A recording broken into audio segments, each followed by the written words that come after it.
Muy buenos días. Ahora pasamos al equipo de riego, con Claudio García y otros compañeros nuestros. Somos los que trabajamos en riego desde hace más de 20 años en Iña, ya sea en cultivos intensivos como en cultivos extensivos. Yo en realidad provengo más bien de cultivos extensivos. Simplemente, perdón. Quería más que nada hacer un comentario muy pequeño a toda la introducción anterior, que estuvo realmente buena por la riqueza de datos económicos que tiene y coeficientes, pero simplemente seguro que ustedes en la cabeza les está dando vuelta.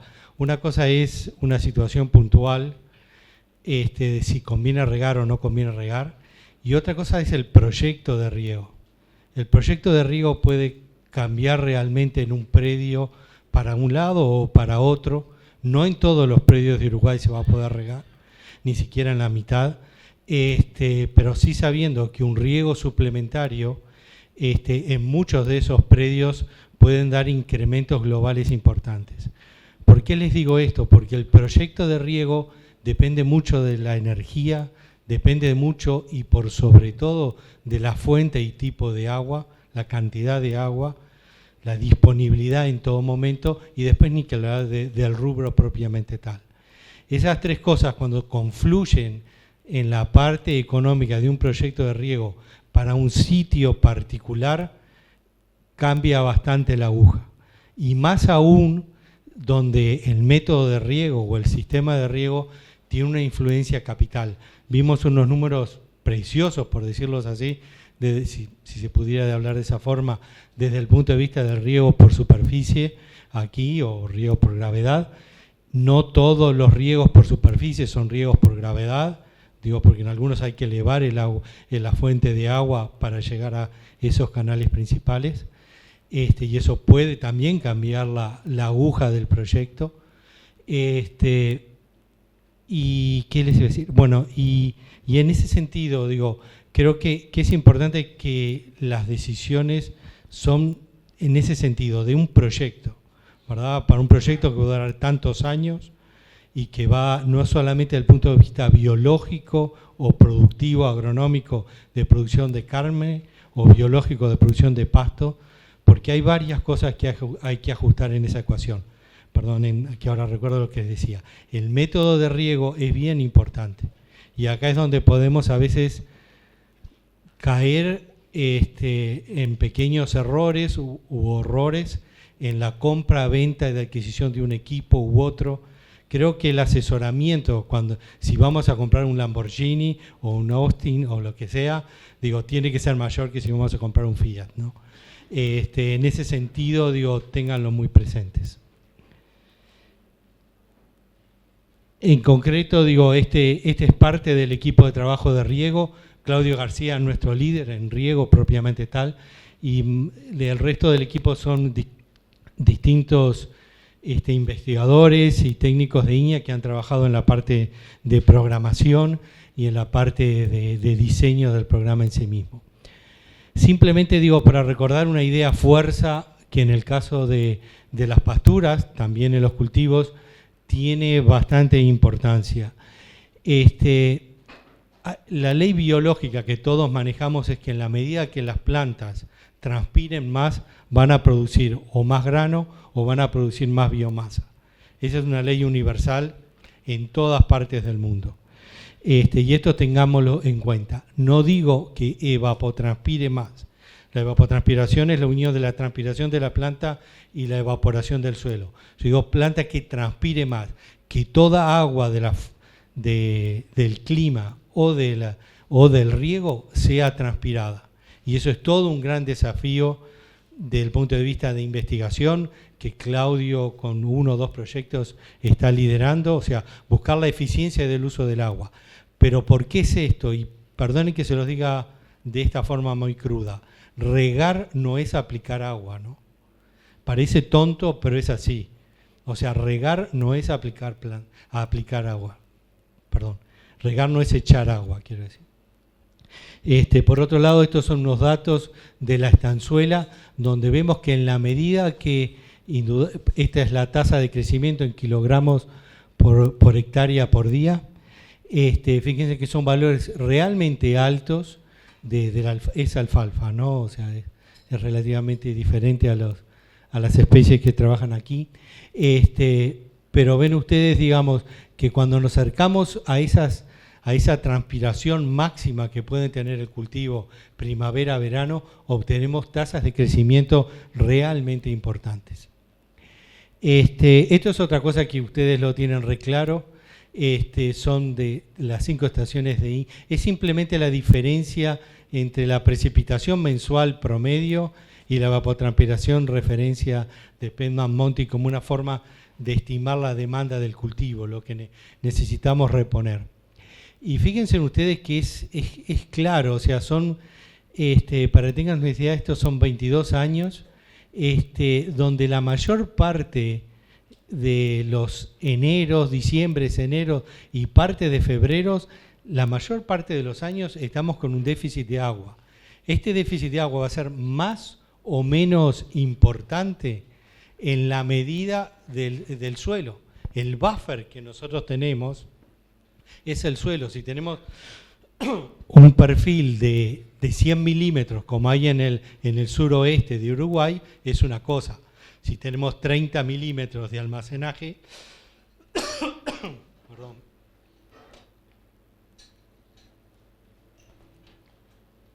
Si tenemos 30 milímetros de almacenaje, es completamente distinto.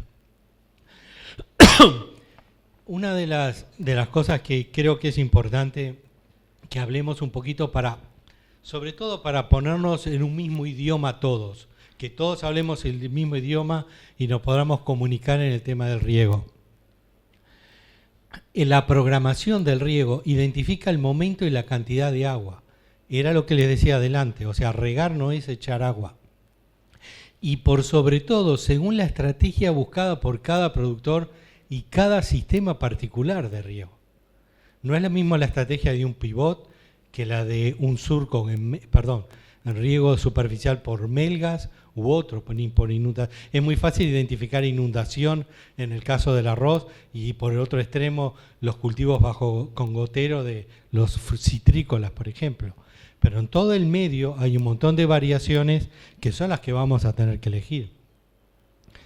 Y en este sentido, el control y el seguimiento del riego se hace importante.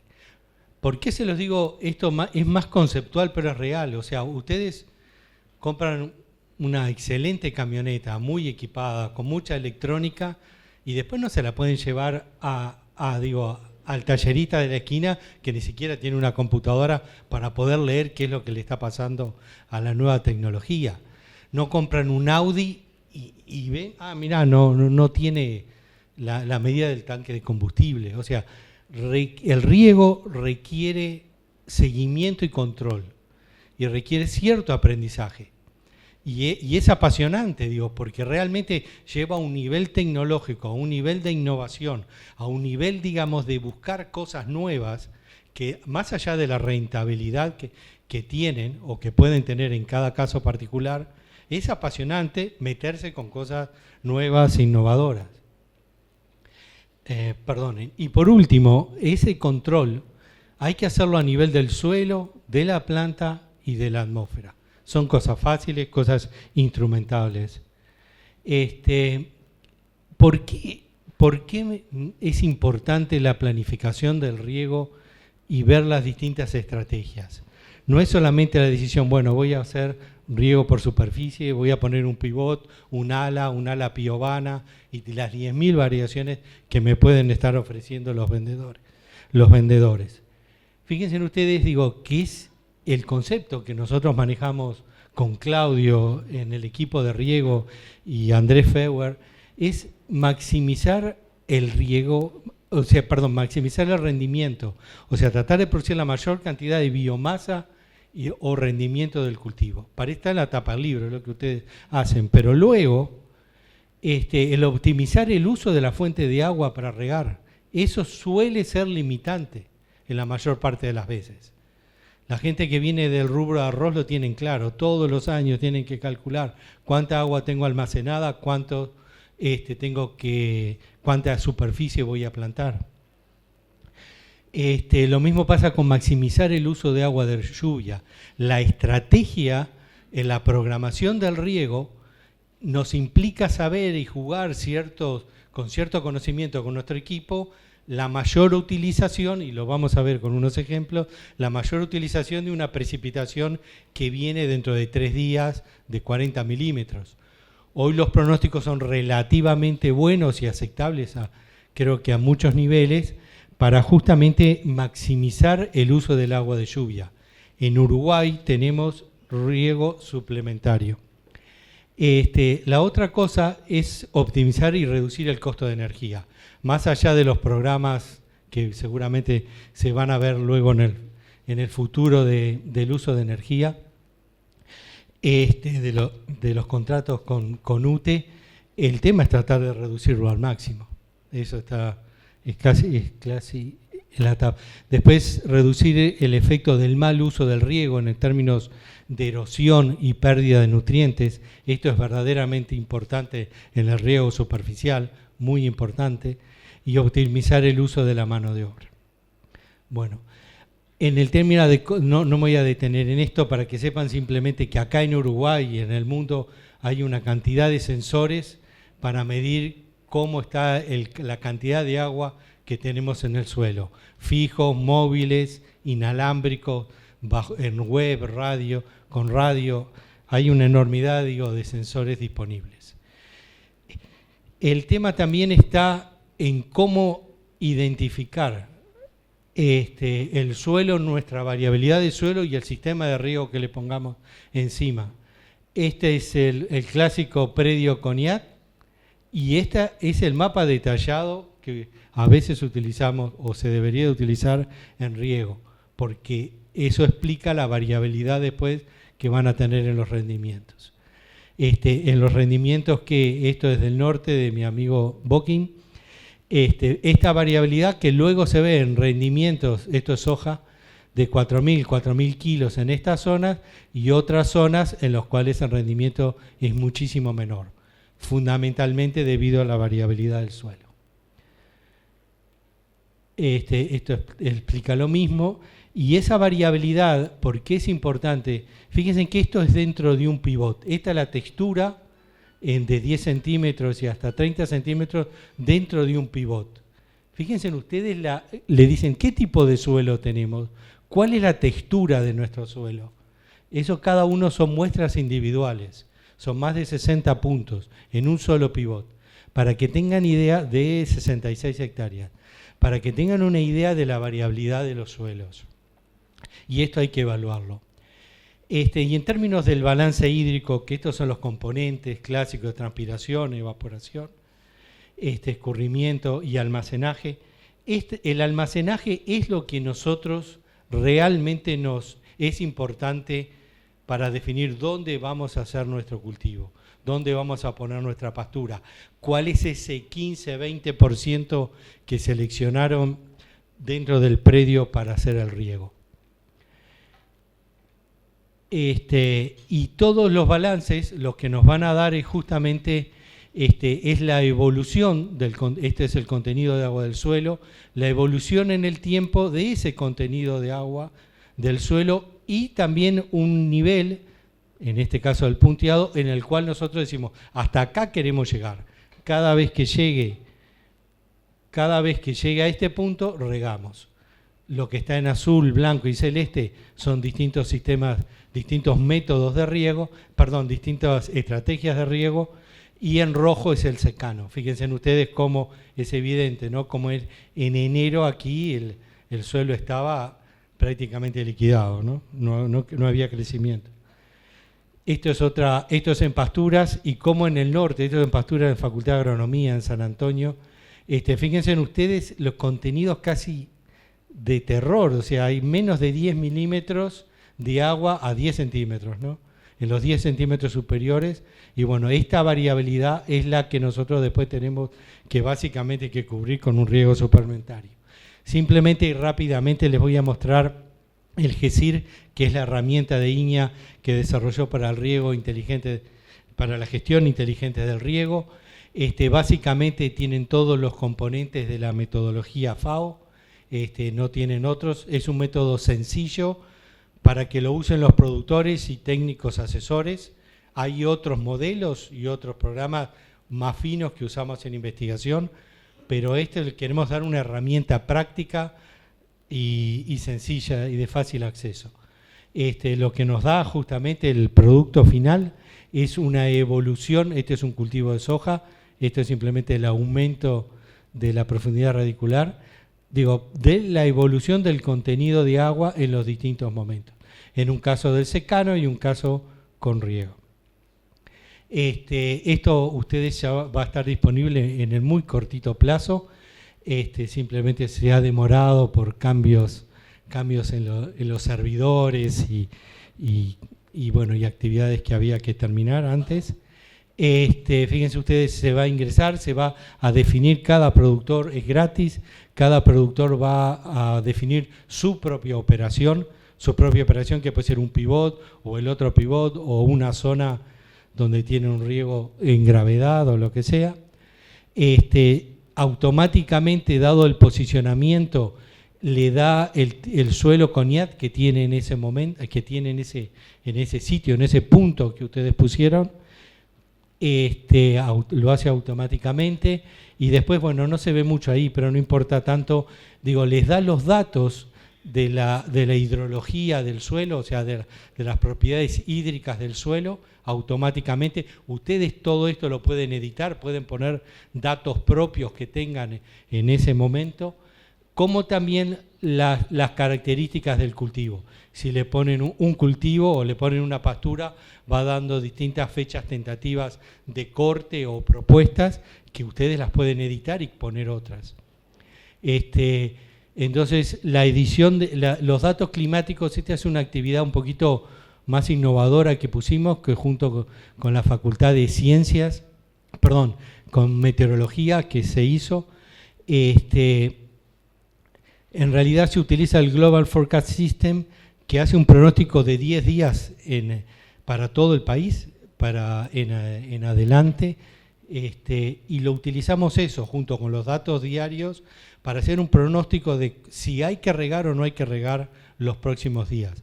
Hay un módulo aquí, automático o manual.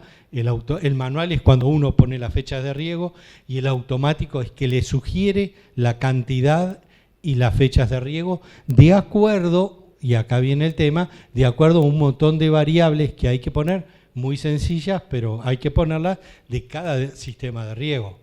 Tiempo de riego, lámina bruta, eficiencia del sistema de riego, varios valores que hacen después a la práctica real. Y lo que da finalmente es esto, justamente es la evolución del contenido de agua en el suelo. Bueno, simplemente esto lo voy a pasar por alto, era para mostrarles distintas estrategias de riego que se pueden hacer con distintos métodos de riego, pero básicamente creo que estamos cortos de tiempo. Simplemente me voy a quedar con esto que está acá. Ustedes, imagínense que estos son distintos métodos de riego, esto es un año seco, un año húmedo. Lo que les quiero mostrar acá es que el número de riegos, el número de riegos por año nunca es el mismo. Y la lámina, la cantidad de milímetros de agua que hay que aplicar a lo largo de todo el ciclo tampoco es diferente. O sea, no es que uno hace una cosa un año y el otro año no, hay que ajustarlo todos los años. Esto parece medio tonto, pero creo que es importante transmitirles. O sea, no son cosas estáticas, son cosas variables que las tenemos que ir ajustando en cada periodo. Y variaciones que son importantes, ¿no? O sea, fíjense en ustedes, digamos, el incremento para el mismo sistema, el incremento entre un año seco y un año húmedo del número de riegos, que el número de riegos significa horas de electricidad o de gasoil si es bombeo, y luego los milímetros aportados, ¿verdad?, para diferentes precipitaciones. Bueno, simplemente, bueno, esto es un poquito más de lo mismo y bueno, muchas gracias.